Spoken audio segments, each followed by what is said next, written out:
Good morning, everyone. It's Workshops for Moms, our monthly parenting panel.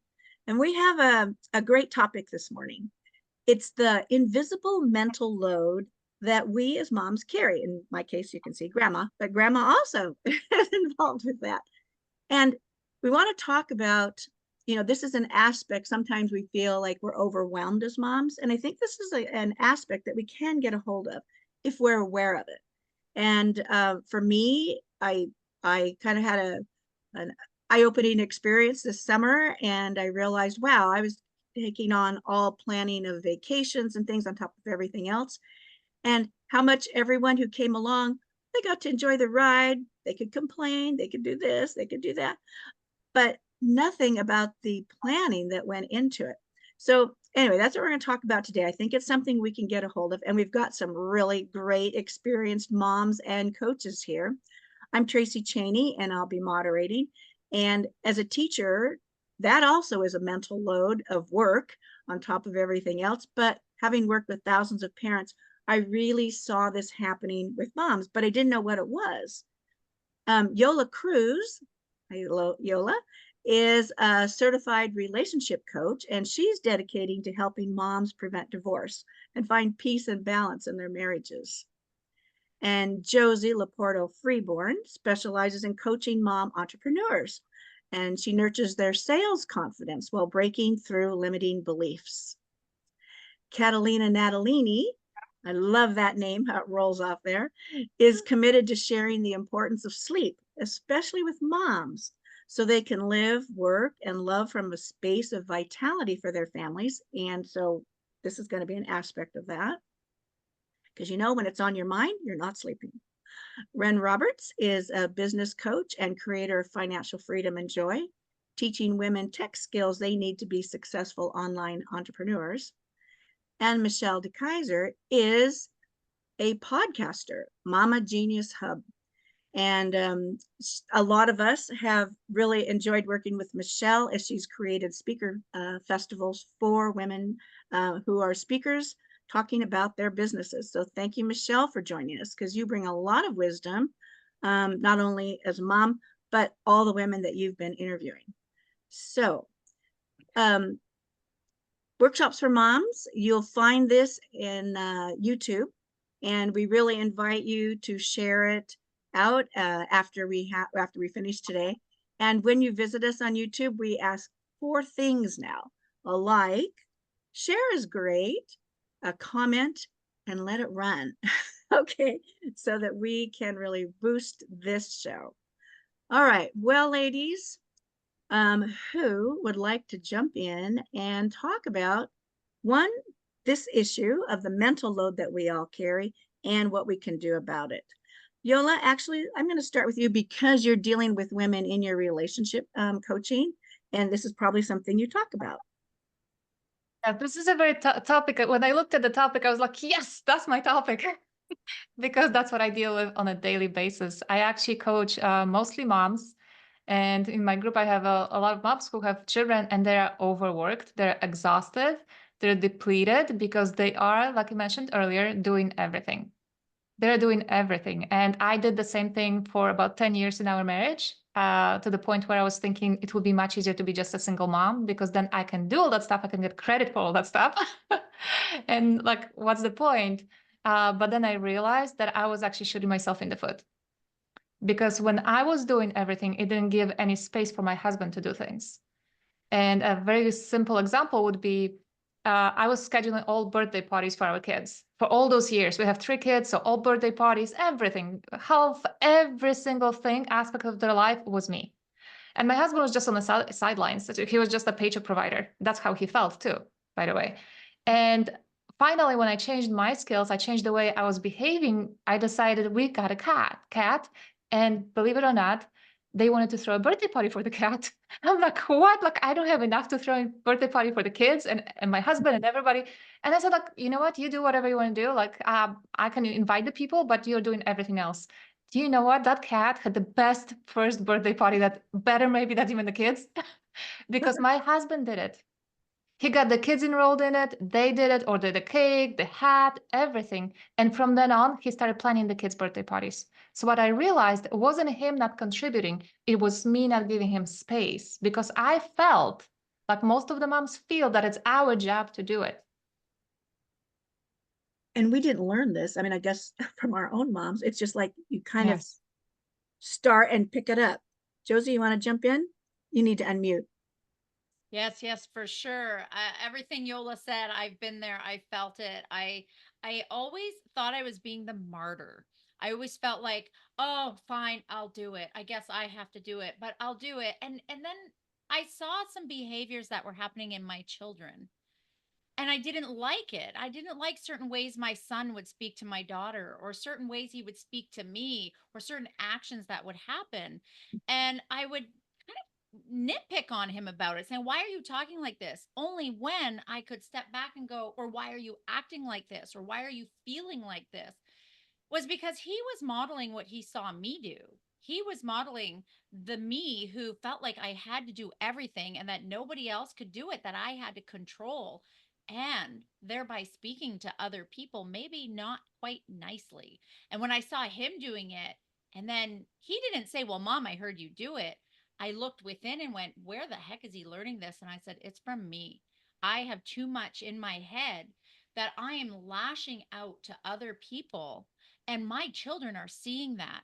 And you all know in many of the talks that we've had before, my biggest motivation for change within myself is to actually look at what my children are modeled, what they are doing because of my modeling. And so that's when I said something's got to give. And I learned from a wonderful relationship coach, thank you, Yola, actually, that sometimes I have to relinquish this control, this mindset that I can only do it all. And I'll tell you the secret that happened when I did that and stepped into letting my husband or other people support me. The mental craziness that was going on in my head went away or became smaller. I'm a woman and a mother, so it's still there. But I tell you, being more aware of it has given me less anxiety. I suffered from anxiety really bad before, but now I'm like, hey, where did that anxiety go? It's glorious to be able to be aware of it first, to see the changes I need to make, and then to allow somebody else to step in and be empowered to actually help. Catalina, since you deal with helping moms to take time for sleep, and this is in our heads, I guess you're hearing the same thing. Yes, and I want to share this story. When I started working full time back in, I think, 2009 or 2010, I told my husband, it's going to be different because I'm not going to be available all the time, and there's so many things to do. And he said, oh, I can help. I can help.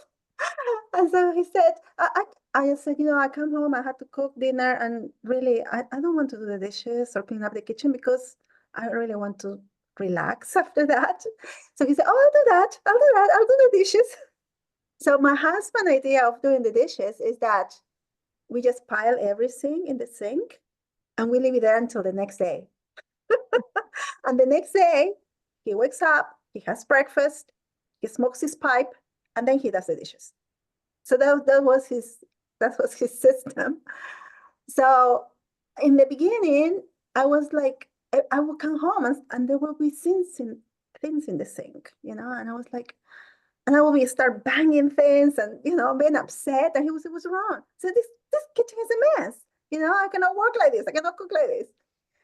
But then I realized myself that the reason what bothered me was not the fact that eventually he will do the dishes, right? He will do the dishes in his own time because he has his schedule of doing things. But it was the perfectionist in me that wanted things to be just so. And I couldn't let go of that, right? So I had to I had to mentally prepare myself every day to come home and say, okay, the kitchen is going to be a mess. I'm going to cook dinner, but tomorrow he'll clean up everything. Okay? And I think the reason why it's so hard to give up some of the things that we do is because we want them to be perfect, Or we are so convinced that only us can do those things just so, right? And that's why it's so hard to give it up. And so in giving that up, the dishes chore, I had to accept in a bit of sentence that it's not going to be the way I want it to be, but it's going to get done. And that was most important than anything else, that it will be get done. Most important that it be perfect. And I think the first step into allowing the help to come and allowing us ourselves to receive help is to come to terms with the fact that it's okay if it's not perfect. And it's okay if it's not done by me, as long as it's done. And he's taking over doing many things. And I had just to live with this imperfect way in my mind, right? It's imperfect way, but it's a way that is okay, right? We had clean dishes every day anyway. So I think for moms who are feeling overwhelmed with all the things they have to do, in a given day, when we have this long to-do list, we can always ask ourselves about each thing that we need to do today or on a given day. Does this need to be done today? And does it need to be done by me? And if the answer is no, of course, find somebody who can do that for us, and be okay with it not being perfect, and be okay with not being done the way we do things, and being a little bit open to this being so imperfect, but so nurturing and so kind to ourselves. Thank you. And Ran, we'll come to you because you're a single mom with 3 kids. So how does that balance work? It's definitely a juggling act from those things. And I was really thinking, I mean, everyone that just shared, like, so spot on. And then to tail off of what Catalina said, and it really struck me as far as what can you get someone else to do? And it might not be perfect. And so in regards to being an entrepreneur myself, that's one way I've looked at it, is what can I outsource within my own business so my business can keep moving without me having to do everything. So I've done that both in my personal and in my business, is seeing who can I bring in that supports. So having virtual assistants in my business makes all the difference. And like little things like the mental load that we don't realize, like in my own business, one of the things that I did years ago, and I actually felt a little guilty, truthfully, about doing it, was I got my virtual assistant to be in charge of checking my mail. So she would contact the mailbox store, see if there's business checks and all of that. And so she took that over years back. And that's one thing mentally I've never thought about. Like, when I just literally, anywhere I am in the world, money will show up at my doorstep because my assistant makes sure it gets to me. And so that's one way that I've removed myself from the process. And that's one less thing on that mental to-do list. And so I'm so grateful for that. So just bringing in little bits, and maybe you'd think that you can't afford help and assistance. And that's part of the thinking process, is how can I? You know, who could I buy a pizza in my family that might help me in some work? So, or a neighbor kid, or getting more creative. Like, it doesn't have to be a monetary crunch. It's this invisible burden. Okay, and where can we pull tools to help alleviate things and keep us rocking and rolling? Thank you. Well, you still have school. You still have to keep track of who has Spirit Day. What are they supposed to have for Spirit Day? Who's got a project due? How do I do the project? Do I help with the project? Especially if the child just told you the night before. Who's the one that has to do all of that stuff? That is part of having family. And Michelle, we've all watched you launched a big project, and you've got 3 kids. And I know you had a big trip this summer that you had to plan. So how have you been managing all of this mental load? Well, actually, my husband is more the organizer than I am. So I will set the calendar, and we have like a paper calendar. And then every day he actually he likes whiteboards. So he writes down the agenda of who's doing what each day. and then reminds the kids as they're leaving who's like, you know, who's doing what. And then I will check to see where I need to be in my work schedule to make sure that I'm available after school. But I think that had helped a lot. But I actually also wanted to touch a little bit on the a completely side story about the mental load and just the people pleaser and fixer inside of a lot of us as moms. I just want to tell this story of I was getting ready for bed and I could just hear my husband downstairs having one of those moments where our bathroom is being remodeled, but it's by his parents, and he just was really angry by how things were happening. He's sitting there doing stuff, and you can just, you know, hear that noise of someone else. And you're like, did I do something? Was this about me or what it was? And we do that as women, like we try to take that on to our mental load of that anger that someone else might have. And for the first time ever, rather than go downstairs and see what's going on, I did my best to go to sleep. And whatever was going on down there, I didn't know what was going on. I was just like, you know what, I'm not going to get in the middle of whatever anger he has right now. Let him deal with it. I wake up in the morning, he's right there. He's like, good morning, how are you? I'm like, I'm not sure how I am. How are you? Like, kind of like, what just happened last night? He's like, angry. It's probably a good thing you didn't come downstairs. I just need to work that out. And sometimes I feel like we insert ourselves into something that someone else needs to work out. And by the next morning it was fine. It was just something he needed to deal with, something he needed to do. And sometimes we do that with our kids as well. Like we get in the middle of their tantrums or things and get in there too soon. That puts more load on us when we just need to give it time and space. So I just kind of wanted to throw that idea out there as too, because sometimes that's that fix it or people pleaser in us to like go try to fix the situation. And sometimes it's not our situation to fix. We need to let those expressions come out and be what they are, and do that for ourselves as well. Sometimes we know when we're in a bad mood, we don't want our husbands or kids, we want space, right? So sometimes we need to allow that of the people around us and then see what's after. Because I was like, the next morning he was like, I'm good, how are you? I'm like, okay.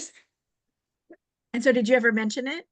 No, I mentioned it. He's like, no, that's why he said it was probably a good thing you didn't come downstairs. Oh, I see. He told me that. So I was like, because I was like thinking, or should I go down there? Should I not? And I'm like, I just kept tossing and turning. I'm like, finally just fell asleep. And then the next morning I asked and I was like, he's like, yeah, probably good.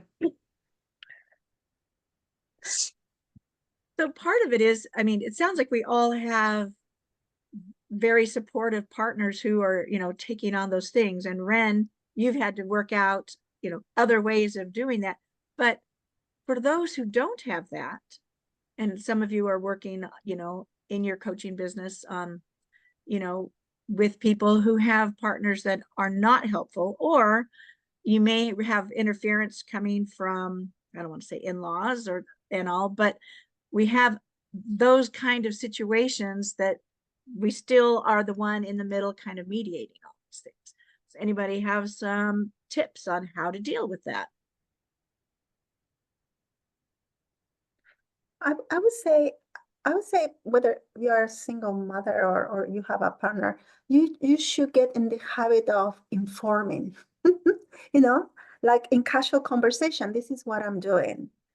And this not necessarily that you're asking for help, but there is a way in which the universe works that it gives you what you need, kind of thing. But you need to inform, right? You need to say, this is happening, I'm doing this, and I'm having trouble with this. And all of a sudden somebody's going to say, oh, I can help with that. Oh, I can do that for you. I just did this morning. I just got 2 people who offered to help me, right? And that came from, I was in a meeting with my IT person and I said, I know, you don't do this for me, but I'm stuck doing this. And so I can do that. So I think sometimes we're so much into our heads that we forget to inform, that we think that, oh, everybody knows what I'm doing. Everybody knows I'm busy. Everybody knows I'm overloaded. But do they really? So informing, and by informing, I mean just talking about what you're doing, sharing what you're doing, the problems you are running into, and that calls also to be a little bit like vulnerable, right? To show up yourself, like, I'm doing this and I'm having a hard time with this. And maybe the person who is listening to you might not have a solution or cannot do anything about it, but you already inform it. You already put it out there, and sure, help will come. Right? Trust that help will come for what you need. if you inform, if you had to put it out there. I think along with that, I think maybe Mhm. at least by saying something, especially if you're crabby or, stressed or whatever, at least that you say why. So Yeah. somebody Mhm. knows it's not them. I think it was Michelle when you said, did I do something? Was I the cause of that? That Mhm. maybe we really need to be more Mhm. open about, this is why I'm feeling this way. If you can help me, great. If not, maybe get out of the way. Mhm. Not being, Yes. I'm not And unloading on you. yes. And that again calls us for showing ourselves vulnerable and how we are, how we're feeling, what we're thinking. Yeah. And we're a little bit so showing up perfect and all put together all the time, right? Like that need to be like I'm on top of everything, but it's okay to say sometimes I'm not top of everything, and some balls are being dropped, and maybe somebody can help me. The thing is, all of you and us really have it together, but there are women that have other issues going on where that is not the case. Mhm. So Yola, you wanted to say something there? Yola Cruz, marriage mentor, reintroducing myself. Good. Oh, good. So I think the problem we have in the current society is that we had certain words trained out of us. So for example, for a woman to say, I can't do something, it's almost not acceptable because we are so powerful. We are so strong. We can do everything. And then we end up doing too much, right? Because most of us now are working moms who are taking care of the house and taking care of the kids. And learning simple phrases, sometimes like simply saying it's very vulnerable, as Catalina was talking about, asking for help is vulnerable. Saying I can't is very vulnerable, but it doesn't mean that you're not capable. It just means that you can't do all those things and be happy and provide healthy, supportive environment for your family and for your kids. And sometimes I have to say I can't to my kids. Because if it means between me being frazzled, frustrated, being angry at their dad, and taking them to a soccer game when I'm completely depleted, I might choose to say I can't take it today. Right? Because what is more important to the child is its peaceful, stable environment or the 15 sports that parents are taking them to. So it's taking on this crazy spin of this very crazy busy world right now. We're overloaded with everything, all the social media, all the comparison to the other families. And especially if somebody is a single mom trying to keep up with a family that has a mother and a father. Like I'm a product of a single parent. Like my mom was a single mom. It was impossible for her to provide all the things the other families did. So saying I can't and asking for help is huge. And asking for help is actually very vulnerable, but it's very connecting. Like I was talking to a client yesterday, and she said, I can't go here, I can't go there, I can't do my self-care because I don't have time. And then she sits there and she says, oh, wait a minute. My aunt is taking care of my other cousin's child, and she really loves it. Maybe she would like to take care of our kid too sometimes. And now she's coming up with ideas. How can I enroll other people to offload from me and give joy to others? It's like me and my husband. Letting him plan the birthday party gave him joy. And for Mhm. me, it would be a drag. So by us doing everything, we're really stripping other people off their privilege of actually contributing to our lives. And neighbors, the same with neighbors. Asking them for help then allows them to ask you for help in the future. Josie Go ahead, here, Josie. social Yeah. sales transformations. One thing I wanted to highlight what Yola just said was not only just about the asking for help, but my husband once had said to me, because I too, he says, you spin so many plates, it's so much going on. And yeah, it is a lot of mental load. And I feel it's manifesting physically actually in what was going on. So he had said to me a while ago, when I needed to go away for business and I needed to spend 5 days away. And I was just struggling with that whole idea because who's going to take care of the kids and who's going to make the lunches and who's going to do this and who's going to do that. And he said, Josie, you have to give me the opportunity to be there, Dad, when you're not around. Because when you're around, they're Oh, very different and they always default to you. Even though I'm capable and I'm here, mom still being honestly, still being in the same house. I could be down in my office and they know I'm home unless it's clearly laid out that you go talk to dad because mom is doing something that can't be interrupted, or I'm out of the house at a business getaway, a business adventure, or a personal fun getaway, my kids need to know that daddy is capable and I need to relinquish that control and let him do that. And he made it clear to me to say, you need to let me do this because they need to have a relationship with me too. And that aha moment made me feel so much more free in that mental load that we're talking about, that I don't have to do it all. And then on the other side of it is really what is important that needs to be done, because what I think might be important and what actually is important are two very different things. Mhm. And I can half my list, 50% of what I think needs to be done that's going around in the back of my head all over these compartments does not need to be done. So I need to take good inventory, and then what needs to be done to be able to delegate and to accept when somebody else needs to help or wants to help, and just let it be.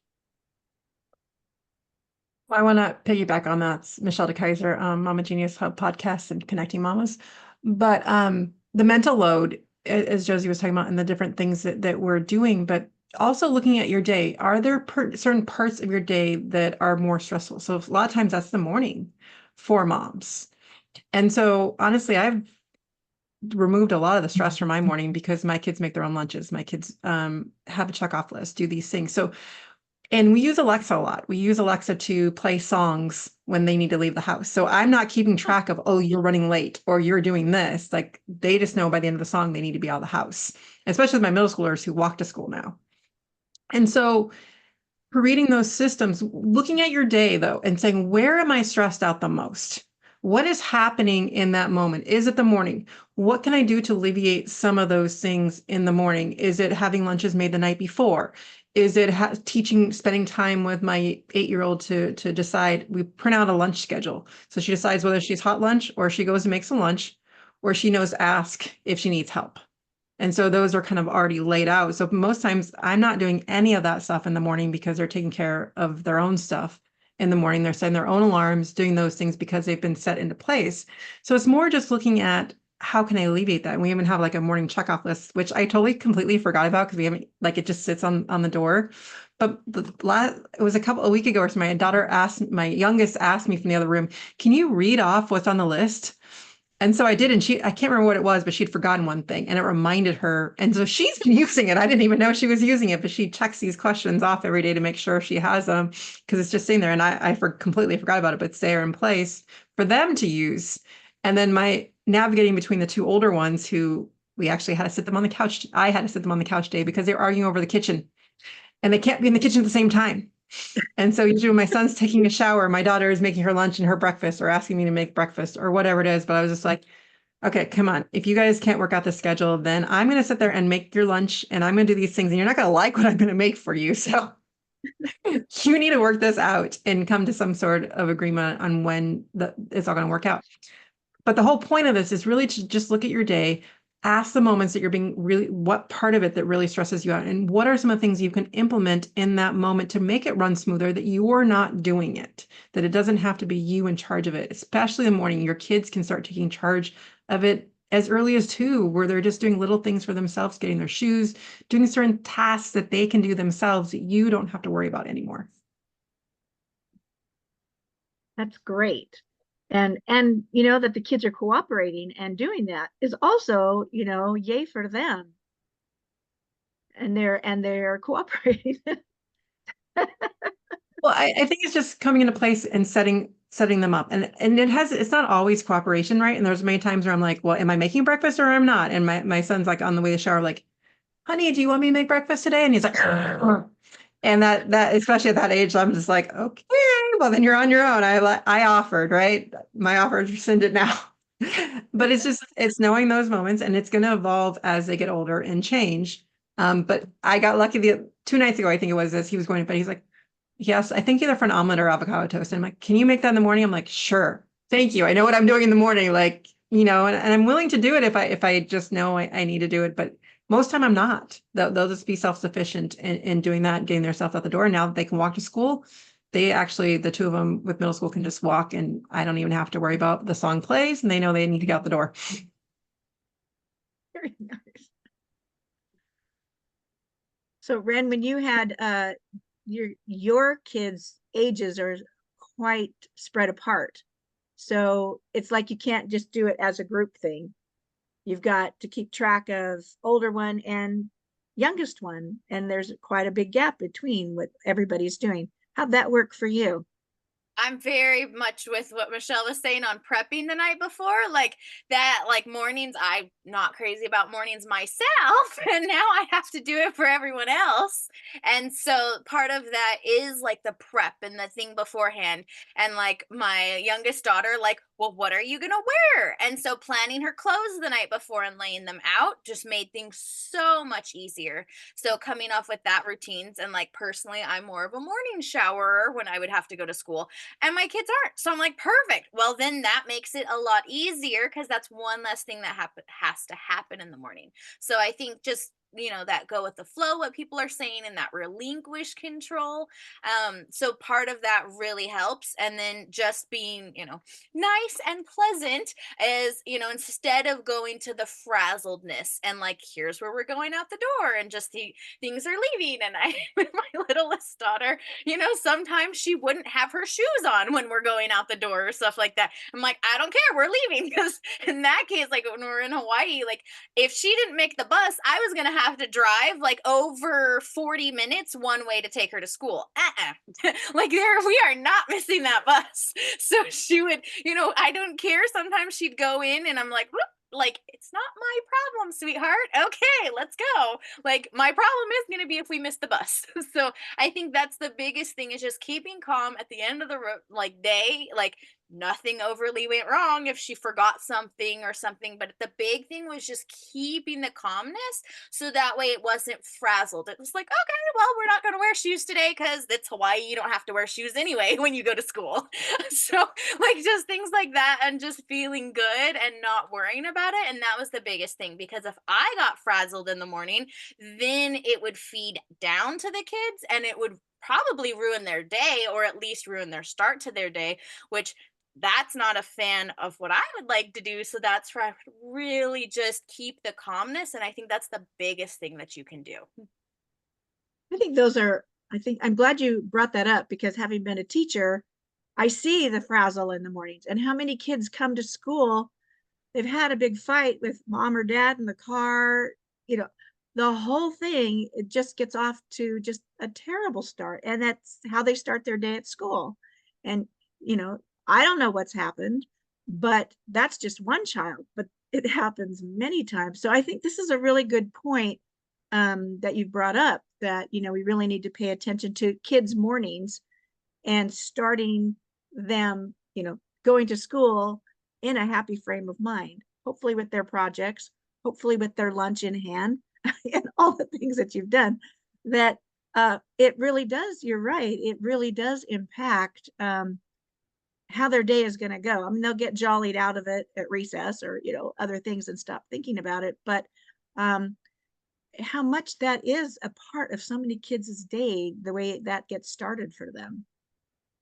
Can I just tag on to because there are so many mature moms here, and Yes. what was the biggest change for me was the mornings, was the Miracle Morning for the Families. I read that book and it just changed my life, how I do mornings, and the idea of getting up before the kids instead of with the kids, and preparing yourself mentally for the day with meditation, with just walk or a cup of coffee. I have so many frazzled moms, and I used to be the frazzled mom. My neighbor actually said one time, "Oh, you're not frazzled anymore." I'm like, "Thank you." Every time he saw me, I was frazzled. And What's that the was name not of a that pretty book? It's a Miracle Morning Miracle for Morning. for the families. Miracle Morning for Families. It's absolutely changed my life, because now I get up at 6 o'clock every morning. I do my meditation. By the time I go to my kids, I'm so peaceful and so relaxed that even if they are moody, I can help them out going through that mood. I can support them. Versus before, it was like, "Yes, we have to go, we're late." Every single morning. It was a nightmare. So that changed everything for me. And I teach all my clients to do the same thing. Just get up 10 minutes earlier, 5 minutes, give something yourself sometimes, so you don't feel like you're giving as soon as you wake up, because that's depleting. It is. I just have to Now, sorry, I just have to second on the book. She actually has a Facebook group as well, and she has a book club. And so I've Oh. actually met her in person, the author of that one, because she partnered, and her name is blanking from my head right now. I don't know why, and I've even met her in person. I got to have lunch with her in Austin, Texas. That's where she lives. But really what it is really coming to and figuring out what is you are going to do in the morning before the kids. And I want to say even 5 minutes before the kids in terms of but find one thing that works for you, even if you don't do the whole morning savers, but picking one thing, whether it's breath work, meditation, journaling, find one thing that you will do for 1 minute, setting intention for the day before, even if you have a crying baby, taking 2 breaths to yourself before you go into that baby, because now your energy is more calm when you go adjust to the screaming baby. So, which takes you 10 seconds, right? It takes you 10, 20 seconds, not to like ignore the crying baby, but just a moment to yourself before going in there. Michelle, I think that you did something with your kids before, like they were involved in the morning routine. Is that correct? Like, and they were, yeah. So we've done a couple of different things, and right now, honestly, I have to say we're not doing, like, we even did a kids morning circle, and I was doing that all last year with the 2 girls, and we were really enjoying it, even if they were, just like, we'd be like, what did you gain from the circle? And they're just both be like, knowledge, but it was just something that we did. However, when the routine changed this year to one of them moving to middle school, they weren't very willing to bring in Liam. And so it kind of dissipated this year. But so I just try to do something a little bit with Lily, or just do things a little bit different and just kind of start to adjust a little bit. So I feel like almost a disappointment in not doing something so much with them in the morning, but at the same point, I need to let them have the space to figure out what they want. So I still keep addressing and saying, do you want, and offering different things to see what comes up. But one of the main things that I still do, I actually learned from Jamie Kern Lima's book, is Ed Milet his daughter's name happened to be Bella too, so it called it Bella Boo. And so is creating a little phrase for each one of them. So Lily's is, Lily Boo, let me tell you about you. You're sweet, funny, kind, and you can light up the world. You have your mommy's love of meditation and games. I love you. I believe in you. And then we start singing You Are My Sunshine. So I do that with Lily. And then I have one for each for Bella and Liam. I don't do theirs as often anymore, but I will still try to do it at night or something. And that's something that I just at least started to start doing this year with them, and trying to do something individually with them, since we weren't doing something together anymore, but just to keep that connection going. So Lily and I do honestly do the most. And she was the one who was like, Mom, I need to create one for you now. And so she actually create one for me. And then she always ends with like banana split. And so and I never expected it. I was just like, this is something I'm doing for you. But when you start giving and doing those things, you're surprised at how they respond. And even Bella, who is like, oh God, Mom, are you okay? And then she'll at night, I want to hold your hand. And then that's usually when I'll do it for her, is at night. And then and I think that she's like over it. And then she'll just like squeeze my hand harder, goes, you didn't finish. And so they know. And so it's finding something at each phase that works with them. So I was so happy to do the circles with them last year. This year hasn't quite panned out. So I keep offering and just trying different aspects as they grow, but just trying to make sure I keep that connection with them. Yeah. So we've talked about different ways to unload some of this, asking for help, working out routines, being part of that. But what about let's talk about grandparents. Is that part of your experience, is having that kind of support, or is that more of a problem? Can grandparents, now I've been reading in the media about boomer grandparents. So I'm going, well, what is happening here? I don't know what's going on. So I'd like to hear your perspective, talking to the grandparents being able to help or hinder the load that you as the mom is taking. Or are they just part of the mental atmosphere that you're dealing with? Yeah, I'd like to comment on that. Josie Laporto Freeborn, Soulful Sales. One of the challenges that my husband and I had was actually his family, mom and dad, lived 3 hours away from us, and my parents live about an hour away from us. So when we had our kids, we had no support as far as family, no grandparent involvement as far as helping.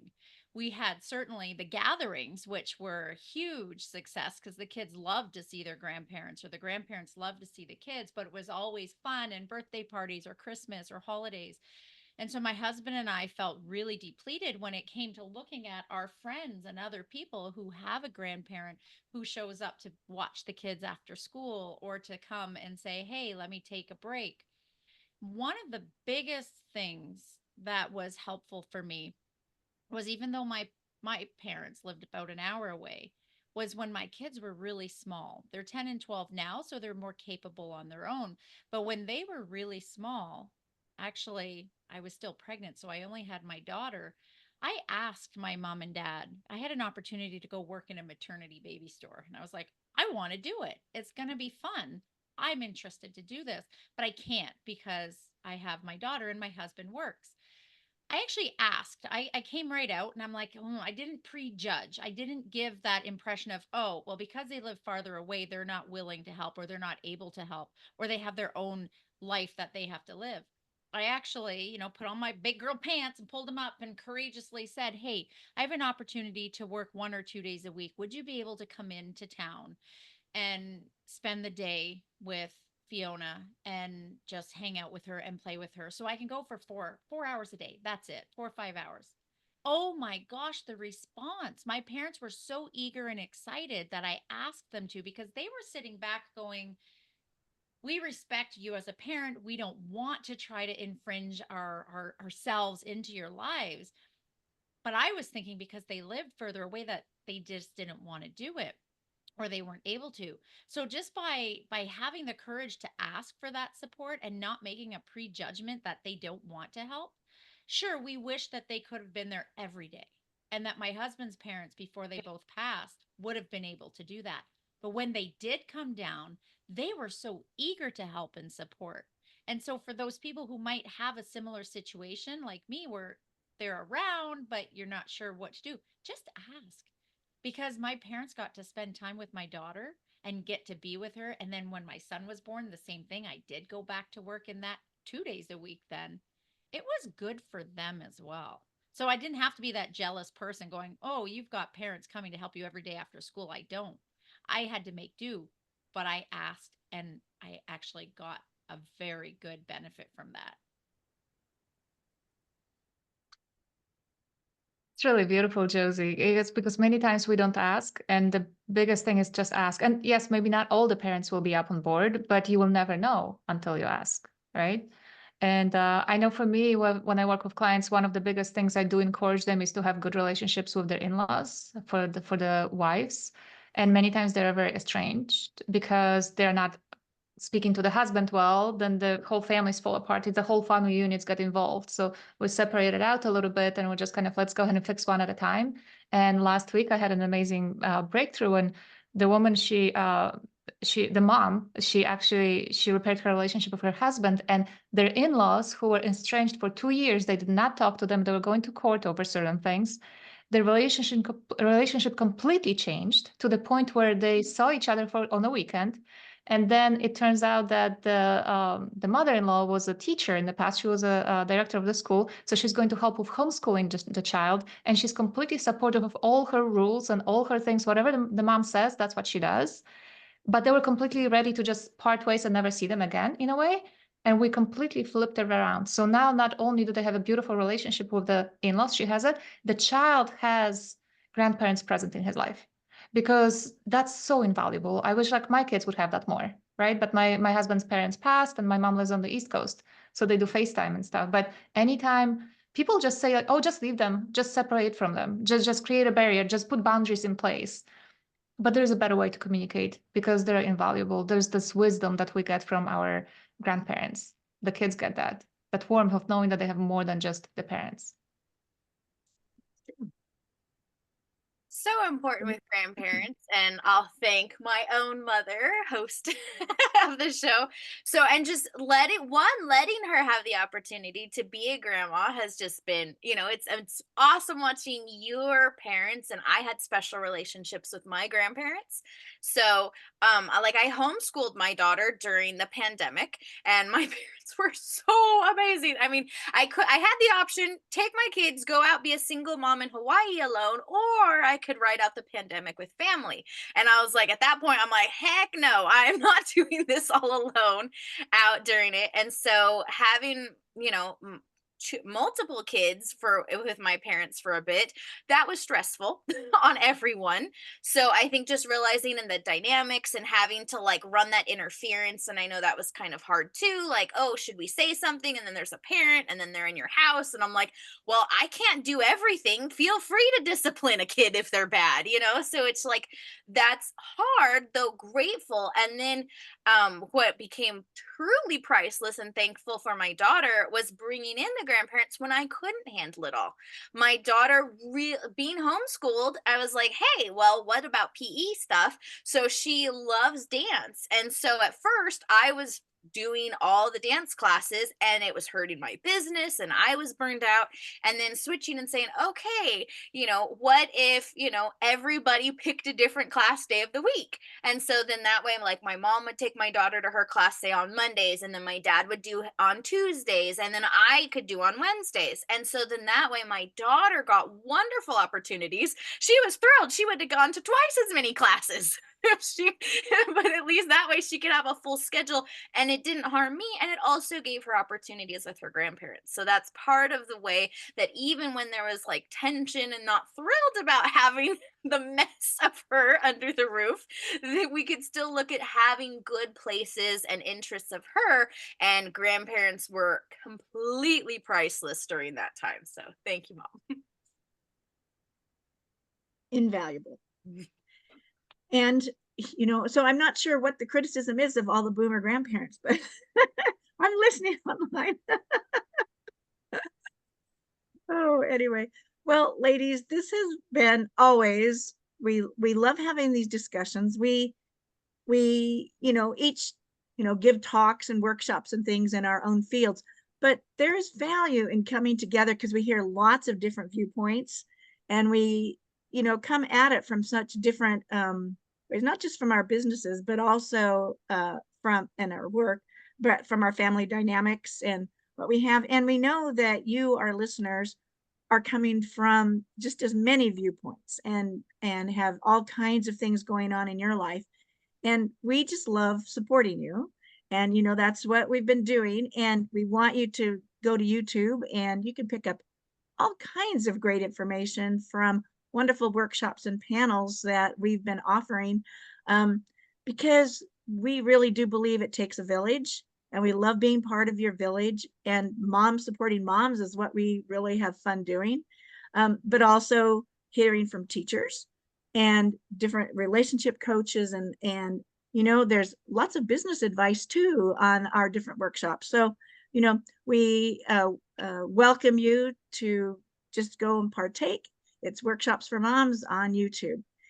And I'm so glad to get to talk to all of you, because for us, every month we never know who's got the expertise, and we put out, here's our topic, and if you feel strongly about it, come join us, because we know if we're thinking about it, you're thinking about it. And it's just been, wow, great women that we get to interact with, and then we get to see again in replays. So that's what we really are, inviting you to do. And Yola and Josie and Catalina and Ren and Michelle, I love you guys. And I know that you're doing great work. We are from all different parts of the United States and Canada. And yeah. And I invite you to, visit their links too. They've put up their websites, and they've got lots of things going on. Michelle, can you pop in, Mama Genius, your links for that? So they can I go will just, can I just put the one links that I put in there? I just want to throw that out there. I wasn't even thinking, but Lindsay McCarthy is the author of the Morning Miracles for Parents. And actually, I did interview her on the podcast. She was one of the first few people I had interviewed. And Cool. we also did a session on how to have a family meeting. We did a little thing on YouTube. And so really, again, taking the mental load off is how to organize and bring forth and call in every week and figure out how to organize those meetings, and that, and maybe even creating another name. We called it, Liam tried to make it family medleys for a while, but no one else took to it. But how to do those things. And she gave some really great tips on how to really structure that. And when we organize those things and put out what we do need, then we can take that mental load off, and it's not just on us anymore. It's like, who's going to get dinner? What groceries do we need? All those types of things you can have, but also the celebrations. And she does a great thing on having values as family and sharing those out loud. We never got to that part, but she gives great tips on all those things and how to structure that so that we as moms might be organizing, but then that takes off our mental load during the week, and really to organize that together. That's great. And I know, we've been through different iterations of family meetings, and, those that can keep them going. Do any of you do family meetings? We still do family meetings, Regularly? yeah. Yeah. We did for And a while, but it fizzled yeah, they out. kind of fell apart. Yeah. It's like, oh yeah, we got to do that. Oh,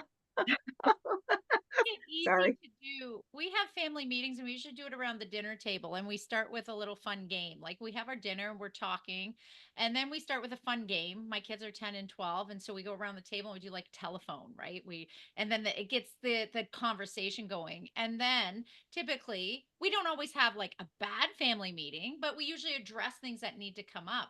But we do it when we know everybody's at that same moment where we're sitting at the table, we're having dinner. We aim to have dinner at the table as often as we can, at least twice a week, like at least, because they're still young. But just by bringing that up, then we can say, okay, let's talk about our days. What was one thing that went good, and what was one thing you would like to up level? And then just having that, you have the positive and then maybe a negative, but it allows the opportunity for us to say, hey, what's going on in your life? What would you like to change? What went really well? And here's my observation about that. But we allow the kids to also do it for us. And that's where a lot of parents, I'm going to say it very carefully, but go wrong. They don't let their kids talk to them. I'm the parent, no, tell me what I want, your feedback. So here's how my day went. I had this meeting. I coached a woman in sales and entrepreneurship. And here's what happened. What do you think about that? And they give me their perspective, but it shows them that I'm also interested in hearing what they have to say. So those family meetings are not dreaded, like, oh God, now we're going to have a meeting. So that's my 2 cents on it, at least. Just make it fun. Well, we used to say, what was good in your day and what could have been better. Because we can't just, rah is great, but, kids have a lot of school burdens too, and the things that they're negotiating, and relationships, which is the biggest one. All of those things, they do need to talk about it. That's their mental burden that they're carrying around, right? And not sharing and not saying anything about it. And you don't know what's bothering them. So we do need to provide that opportunity for the kids to be able to voice what's going on with them. Can I add one thing to that, is just to use the car to your advantage. We're stuck in the car a lot, taking from place to place. Let it be silent for a while and see if they start talking or asking a few questions, because you'll have the best conversations in the car. So my kids actually like going to swim better with daddy because he'll play a book, but I'll sit there and keep talking with them till they like share what they want to share. And so it really makes for something like, use that silence. Don't put the radio on, don't put anything, just kind of let them settle, and then start asking fun questions about their day. And then they start to talk a bit. And also, if you're coming back from a family vacation, like, sometimes you don't have time for those meetings on the weekend. The car is actually a good time then, if you're all in the car together, to have that one quick talk before getting home and having to disseminate all that stuff. So just a quick few tips on that. Yeah, well, and what I really liked, I loved having kids in the back seat and just listening, because then I'd find out lots of good information. They would not, that was always a really good place to listen in. So anyway, as I was saying, it's just been really great to hear from all of you. And next month, we're going to be talking about ADHD and inviting people with experience, moms and coaches, teachers that have experience about that, working with the kids, and let's make some progress on that. So we'll look forward to hearing from our monthly panel in November. So for October, thank you, everybody. have a happy Halloween coming up. And we didn't talk about costumes, but I'm sure you're all, because you're the moms, you're already dealing with costumes, and whether you're going to buy them off of Amazon or whether you're going to be making them or encouraging the kids, I know that's on your plate right now. So have a wonderful time of all the planning for Halloween and then enjoying the day. Favorite holiday. Anyway, everybody, thank you. And we'll see you in November.